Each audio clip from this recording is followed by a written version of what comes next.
YouTube, it's Nikki from Nikki Lilly. Long time no talk. I've not posted a video in over a month and I have a reason why. So, long story short, I've been very unwell over the past 2 months, especially over the past month. I'd say since the beginning of June is when it all went a bit wrong.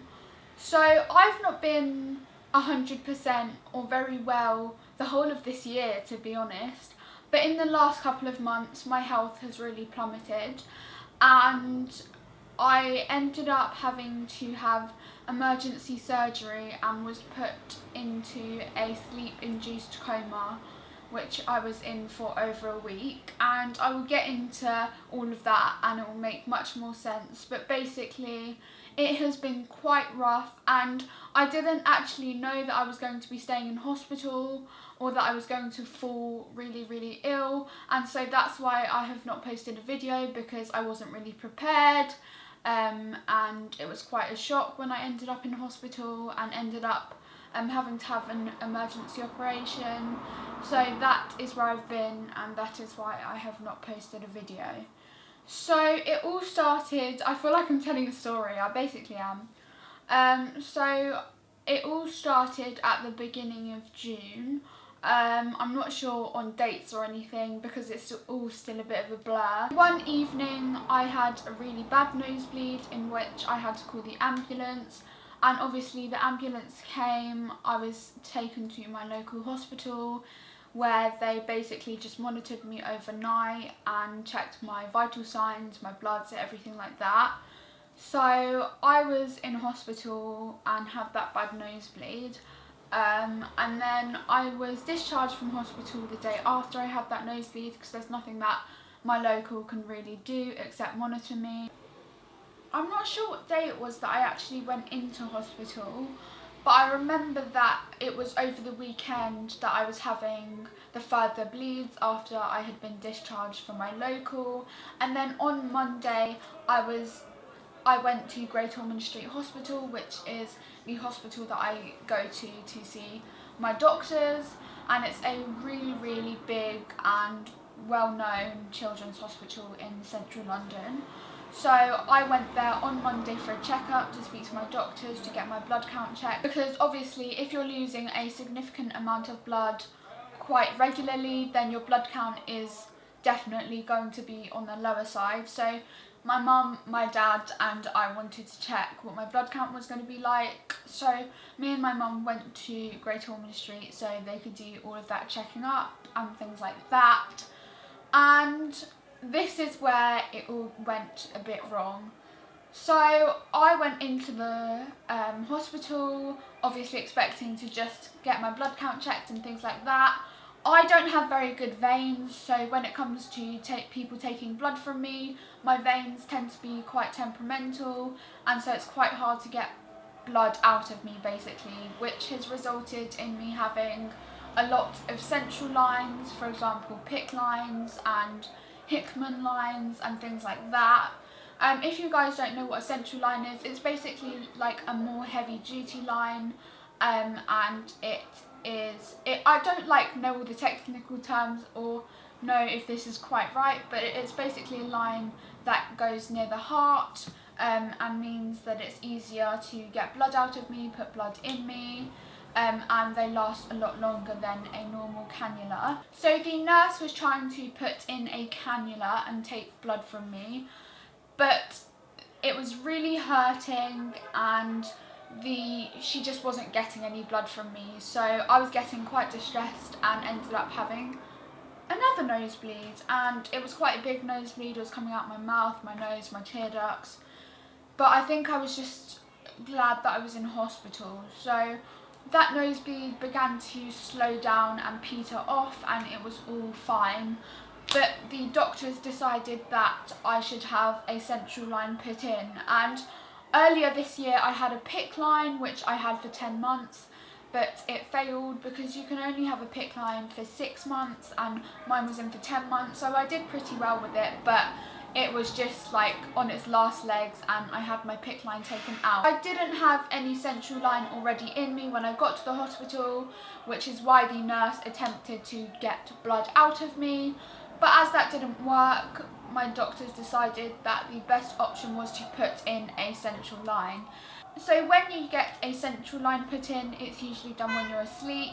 And so me and my mum went up to a ward to prepare for my central line to be put in, because I'd be under general anaesthetic, so there were forms that needed to be signed and things like that.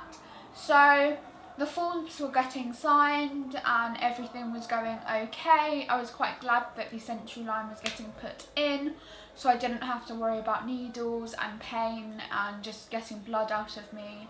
I was getting prepped and ready for my central line to be put in, and then all of a sudden my nosebleed came back at full force. I had another nosebleed and there was nothing that triggered it, it just started, and this nosebleed was as worse or even worse than the nosebleed that I'd had a couple of days earlier, in which I'd had to call the ambulance. And obviously I was glad that I was in hospital, but I was in and out of consciousness because I had lost so much blood, and I basically just was not in a very good state at all, because I'd not eaten anything that day, so my energy was quite low because it was really early in the morning, and I get quite car sick, and we were travelling in the car on the way to the hospital, and so I was already feeling quite like low in energy, and I'd also had lots of nosebleeds prior to this one, and this one was a big one, so I knew that I was losing a lot of blood, and I was very scared, because when you're in a situation where you're bleeding out of your nose, your mouth, so much so that you can't even breathe, it is very, very scary. And even though I'm used to having these really huge, big, ferocious nosebleeds, everyone is scary, and everyone is as scary as the last, and everyone is different. And so I was very, very scared, and all of a sudden, all I know is that I was being I was being wheeled into the operating theatre, still in my own clothes. They hadn't put me in an operating gown or anything. I was put to sleep, and they basically did whatever they could to stop the bleeding, because I was bleeding a lot and I'd lost a lot of blood. It's still a bit of a blur, so like just bear with me. But they put me to sleep and decided that it would be more safe. I'm not sure why it was more safe, but it would be more safe to put me into a sleep-induced coma than to have me gradually wake up once the anaesthetic had worn off later that day. I'm not sure why. I'm not sure why it was safer, but that's what they decided. I was taken up to intensive care to be really, really closely monitored after this operation, and I was in a coma. So I was on drugs to keep my body paralysed, I was on drugs to keep me asleep, I was on lots of painkillers, lots of opioids, to just make sure that when I did eventually wake up, that I wasn't in a substantial and significant amount of pain. And what's really scary is that I basically hadn't eaten anything for 8 days, because that's how long I was asleep, and I hadn't eaten anything the day that I had the really bad nosebleeds, where they rushed me down to the theatre to be operated on. And so I hadn't eaten for about 8 days because I was in a coma. They had to feed me like nutritional liquid through a tube that went into my stomach, so that I was getting some nutrients, because when I was in my coma I lost over 3 kilograms. So just to give you a little bit of like an idea of the timeline, I had been rushed down to theatre bleeding on Monday, and I was in a coma for 8 days. I was in a coma for 8 days after that. So moving on to Wednesday, so this is 2 days later. Is it 2 days later? 1 day later? I don't know. But moving on to Wednesday, so a couple of days later, I was still in my coma, but they took me back down to the operating theatre to do some embolizing, which basically, so embolizing basically means it prevents the blood flow to in a certain area. So I'm not sure what substances you use to do this, but it basically helps prevent the blood flow to certain areas. So that happened, and that was all cool, and I was again still asleep.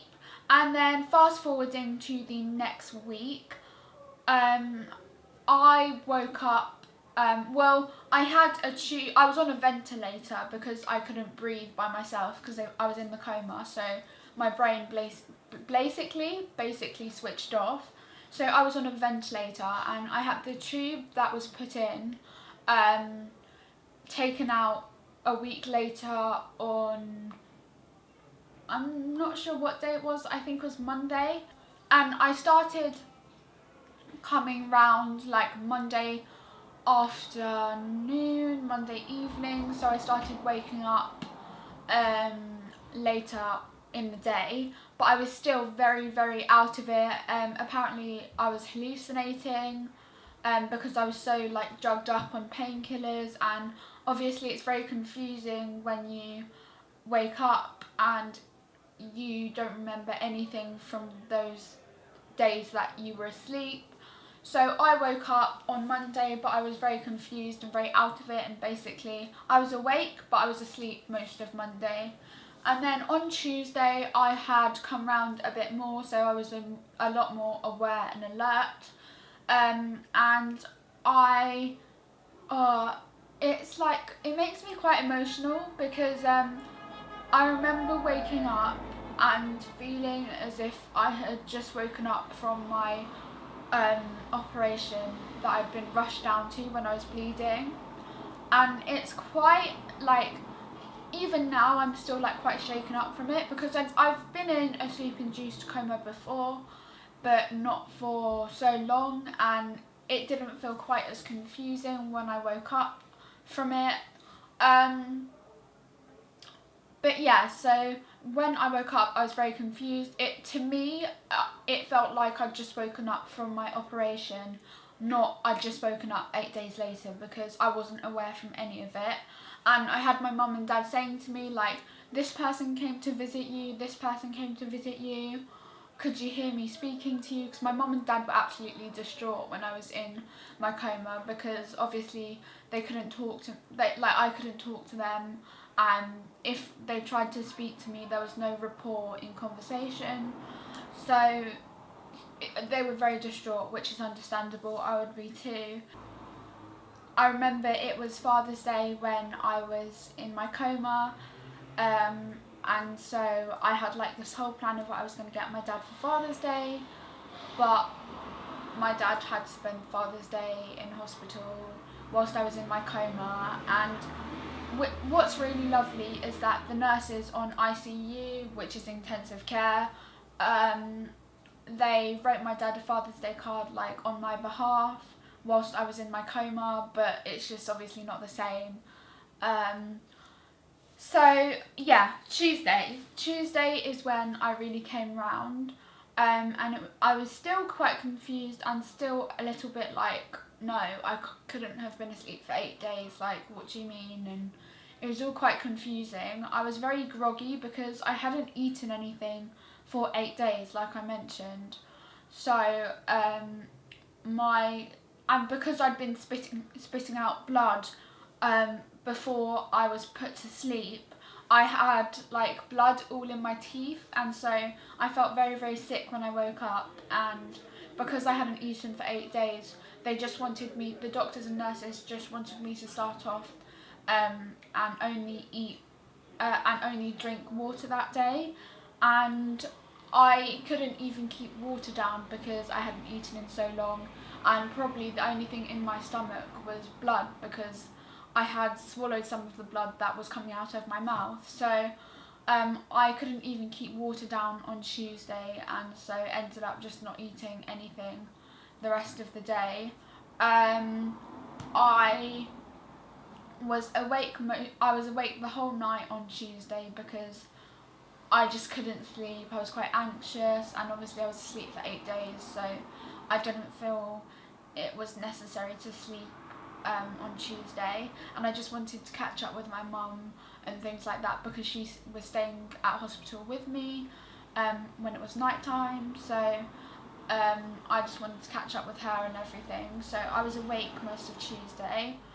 And then Wednesday I got moved to a ward because I was awake and all of my vital signs were fine and I was doing really well. So I couldn't, I had to have a catheter put in because I was too frail and fragile to move, and also they put it in whilst I was in my coma. So I had my catheter taken out on the Wednesday when I got moved to the ward. Oh no, not Wednesday, on the Thursday. Yeah, so on Wednesday I had it still in. Sorry, I'm playing with my powder brush. So on Wednesday I got moved to a ward, which is just like a normal ward, which I was monitored on, but I had my own room, which was really nice because on ICU, I was in like a bay, so there were other people in the room with me, other patients. And so I got moved to a room, which was really nice. And then I was on that ward for another week. So altogether I was in hospital for over 2 weeks, which is quite a long time. And on the ward I was fine. I was just basically trying to get my strength back up because I'd become so frail, and I was just doing a lot of physio. I was having like something given to me to keep my blood pressure down because it was quite high when I was in the coma, and basically it was just all about recovering and building my strength up when I was on the ward. And I was I'm quite an open person, so I'm just going to tell you guys, I was very down and anxious in hospital. Most nights I didn't get a lot of sleep. I felt quite isolated because obviously, like, I love social media, but the bad side of it is that you see all of your friends and all of these people doing all of these fun and cool things, which obviously they're not doing all the time, but when I was in hospital I did see that and come across that, and it did make me feel quite rubbish and quite sad, which is obviously understandable. But here I am. I got discharged from hospital and left hospital last week Tuesday I think it was, and today is a week after, on Saturday. So I've been out of hospital for over a week now and I'm doing okay. I'm just recovering and stuff like that, but that is basically why I've not been present on social media, on my social media platforms, because I've also not been very present on Instagram either, or Twitter or anything. So that's basically where I've been. I hope you guys can understand. Last week was all about basically me recovering and resting and settling back into being in my home environment. And I just haven't been well or had any videos to post for you guys until now, and I thought the best way for me to come back on YouTube was to do a where I've been video. So that's basically where I've been. It's been quite hard. I've had days where it's been very hard. Sorry, I'm getting like a bit like emotion. I've had days where it's been very hard, but I just try to remain positive, because once you get yourself into that negative rut and you just think negatively and are always sad, always feeling lonely, it doesn't do anything for you, and it doesn't do anything for your mindset. It doesn't do anything for your emotional well-being, your physical well-being, and your just well-being in general, and your environment. And so I just try to live my life as positively as I can. But when stuff like that happens, it's hard to, and I will hold my hands up and say a lot of the time recently I've not been that positive, and what I just say to you guys is that, like, you're never alone. There are people that feel the exact same way that you do. They may not be dealing with the same thing, but they feel the exact same way, and it's just really important not to give up. And it's just really important to remember that there are good things in life, and it's just really hard to see them when it feels like everything's going wrong. But I feel like I've rambled a lot, and I know this is going to be a long video, but I just wanted to say I love you guys a lot, and I hope you can understand why I've been absent and not on social media. It's been really hard for me recently, and my life isn't all that amazing at the moment, and I'm still not 100% recovered from what I went through, and I have an operation coming up in August, so I have to prepare for that as well. It's going to be quite a big one, but I'm just trying to enjoy today and just take every day with a pinch of salt. So, but yeah, I love you guys, and make sure to stay tuned for more videos soon. Bye everyone.